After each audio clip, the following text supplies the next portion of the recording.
En Quito existe una reducción del 35% en varios delitos debido a los operativos intensificados que desarrollan las fuerzas del orden. De los operativos intensificados que desarrolla la Policía Nacional desde el pasado 11 de enero que se declaró la guerra a estas organizaciones terroristas han dado buenos resultados acá en la capital, ya que se han logrado reducir los índices de inseguridad en un 35%. Delitos como robos, asaltos a locales comerciales y sicariatos han reducido considerablemente en la capital desde el pasado 11 de enero, que se declaró la guerra a las organizaciones terroristas.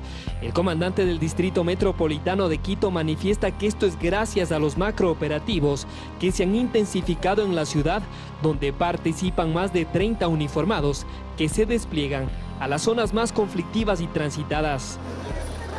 Nos hemos enfocado en lugares donde existe mayor incidencia tanto delictiva, uno, y dos, donde existe afluencia de personas. Ustedes han visto la presencia nuestra en lo que es las estaciones, paradas de buses, de estaciones, en este caso inclusive del metro, también de trolebús. Lugares donde también realizan operaciones las Fuerzas Armadas durante las 24 horas del día. En horas de la madrugada, mañana, tarde y noche, constantemente. Nos encontramos diferentes equipos desplegados en todo el sector del sur de Quito, centro y norte, para así poder disminuir la delincuencia.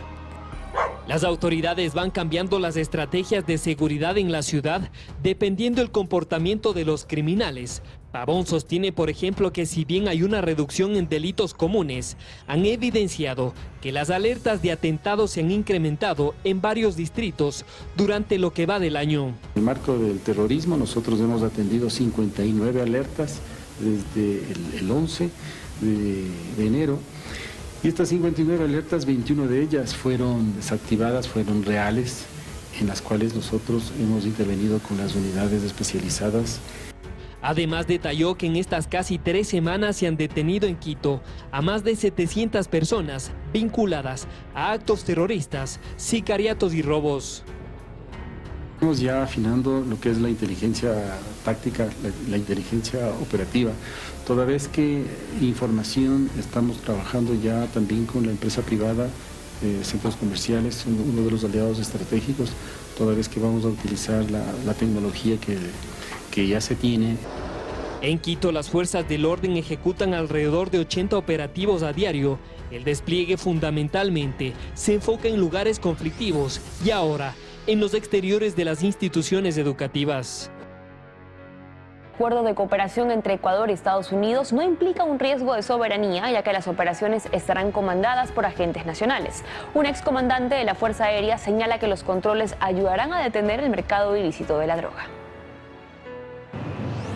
Una vez que la Corte Constitucional dio el visto bueno para la cooperación marítima y aérea entre Estados Unidos y Ecuador, dejando claro que no se está cediendo territorio ni violentando la soberanía del país, ambas naciones se preparan para la ayuda en inteligencia, artillería y equipamiento que el jefe de Estado ha solicitado para hacer frente al crimen organizado. Es un trabajo combinado en la que la Fuerza Naval Ecuatoriana va a tener una participación directa.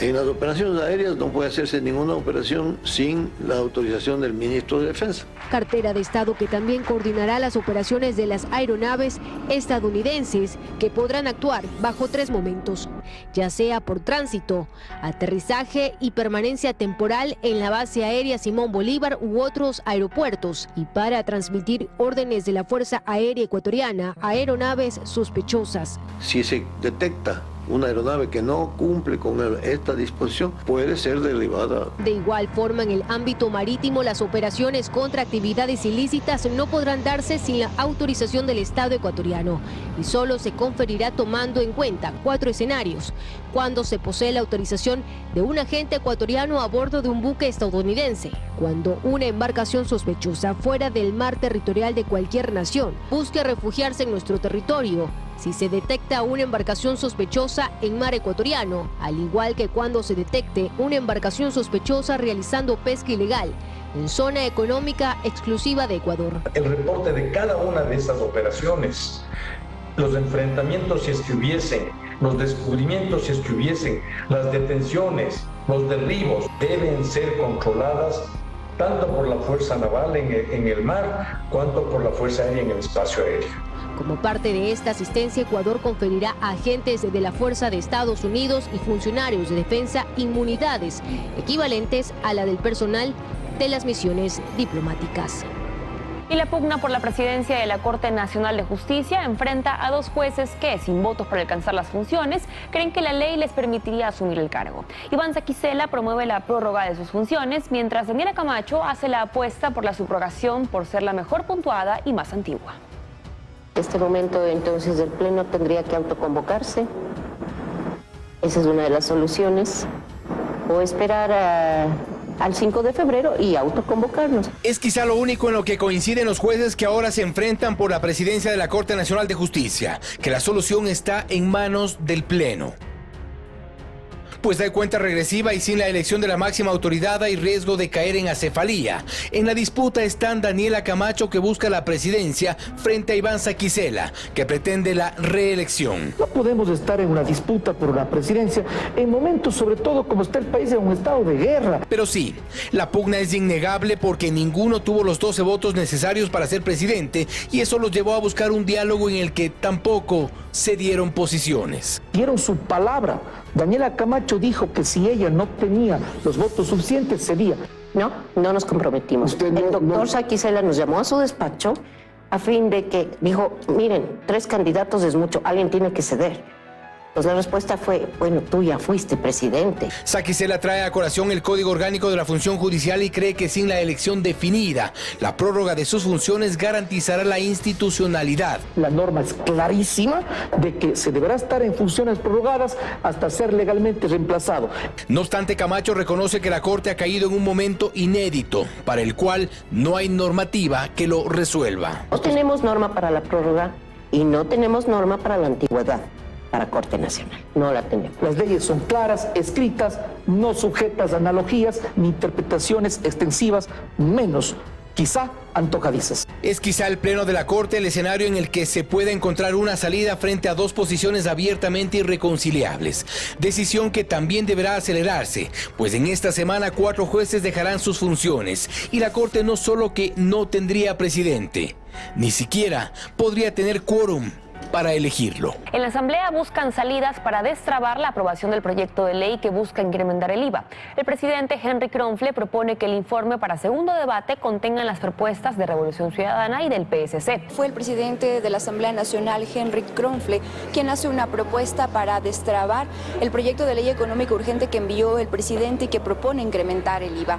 Según el presidente, la alternativa podría ser que la Comisión de Desarrollo Económico en su informe de mayoría incluya las propuestas de los informes de minoría, tanto de la Revolución Ciudadana, que propone el incremento de impuestos, así como la del Partido Social Cristiano de una contribución especial, y que el momento de votar en el Pleno esto se haga por bloques, una votación diferenciada, ha dicho. Pero ¿qué opinan al respecto las diferentes bancadas? En el siguiente reportaje yo les cuento. Veamos. No ha sido aprobada. El gobierno no logra reunir los 70 votos en el legislativo para subir el IVA al 15%. Este martes el presidente de la Asamblea, Henry Kronfle, habló de una posible salida para que haya un acuerdo en el Parlamento y que a la vez el gobierno tenga los recursos que necesita para financiar el conflicto armado interno.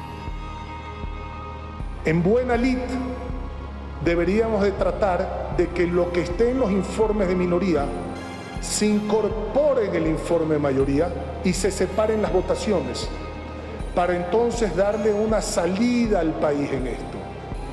Esa es la ruta que hay que seguir. Y entonces habrán votos para unos, para IVA, para otros no. Habrán unos que quieran el impuesto a la banca y otros no. Pero de todas estas mociones por separado, se tiene que buscar por lo menos que una tenga los votos suficientes. Dice que la decisión estará en manos de la Comisión de Desarrollo y con ello evitar que esta propuesta pueda ir por el Ministerio de la Ley o que se archive. Archivar sería terrible, porque entonces no se financia absolutamente nada, ni la guerra, ni lo que quiere el gobierno, que es tener la puerta abierta para financiar el déficit fiscal. Hablemos con claridad. 2 escenarios en los cuales no quiero trabajar, 2 escenarios en los cuales queremos evitar la gran mayoría de que se den. Esta salida es bien acogida en las bancadas. En la Revolución Ciudadana dicen que votar por propuestas les daría la posibilidad de decir no al incremento del IVA e insistir en sus alternativas. Si es que hay una votación en donde va a haber un tema por partes y una de esas partes es el IVA, los votos de la Revolución Ciudadana, socialcristianos y Pachacuti, yo hablo por lo que puedo ver. No puedo hablar por ellos, pero sí puedo hablar por la bancada de la Revolución Ciudadana, no estarán nuestros votos para el IVA, más no así para las otras alternativas. Construye mantiene su posición de que van a apoyar el incremento del IVA siempre y cuando los fondos se destinen exclusivamente para la guerra. Si es que el IVA o el incremento de 3 puntos será temporal, será directamente depositado en una cuenta específica, será específico para la lucha contra el terrorismo. La bancada de ADN, afín al gobierno, dice que no han agotado el debate y que toda posible salida será analizada. No hay que descartar nunca esa posibilidad del diálogo, que las cosas salgan no por el Ministerio de la Ley, que salga con debate, que salga con el aporte. La comisión, por ahora, trabaja en las recomendaciones recogidas en el primer debate. Que Ecuador necesita al menos $10.000 millones para cubrir su déficit y pagar la deuda interna y externa. Analistas sugieren un plan económico integral junto a la renegociación de la deuda externa para no caer en default. Estas son las cuentas del Estado. Un déficit fiscal que asciende a los $5.000 millones, una deuda externa de más de 47.600 millones y una deuda interna de más de 10.800 millones de dólares. Cifras astronómicas que el gobierno debe afrontar. Ecuador necesita al menos $10.000 millones para hacerlo. A esto se le añade el monto que se requiere para combatir el conflicto armado interno. El gobierno al momento está intentando generar liquidez a través de la propuesta del incremento del IVA, propuesta que no cuenta con el apoyo de todas las bancadas del legislativo. Y en caso de no aprobarse este proyecto, analistas económicos aseguran que existen otras salidas como la renegociación de la deuda externa. Para ello necesita un programa económico integral y que eso le facilite un acuerdo internacional, así como una posibilidad de renegociar la deuda con los tenedores de bonos. Si es que no logramos refinanciar esas deudas en el mayor tiempo posible, bajo las condiciones macroeconómicas actuales, estaríamos estrangulando financieramente al país. Para Guillermo Granja, aumentar las exportaciones y la inversión extranjera directa son otras formas de generar liquidez. Acordémonos que cuando queremos ponernos en forma o mejorar nuestras condiciones de salud, también hay que ponerse a dieta. Esto haría que el déficit fiscal se reduzca un poco. Debería de proponer una reforma tributaria en caso de que no pase lo del IVA para eliminar el subsidio de los combustibles. Medida que revisará el presidente Daniel Noboa. Y es que el jefe de Estado dice estar de acuerdo con la focalización, pero que no tocará el gas doméstico ni el diésel, asegura. Estas son las alternativas que tiene el gobierno para no caer en default, aseguran los expertos.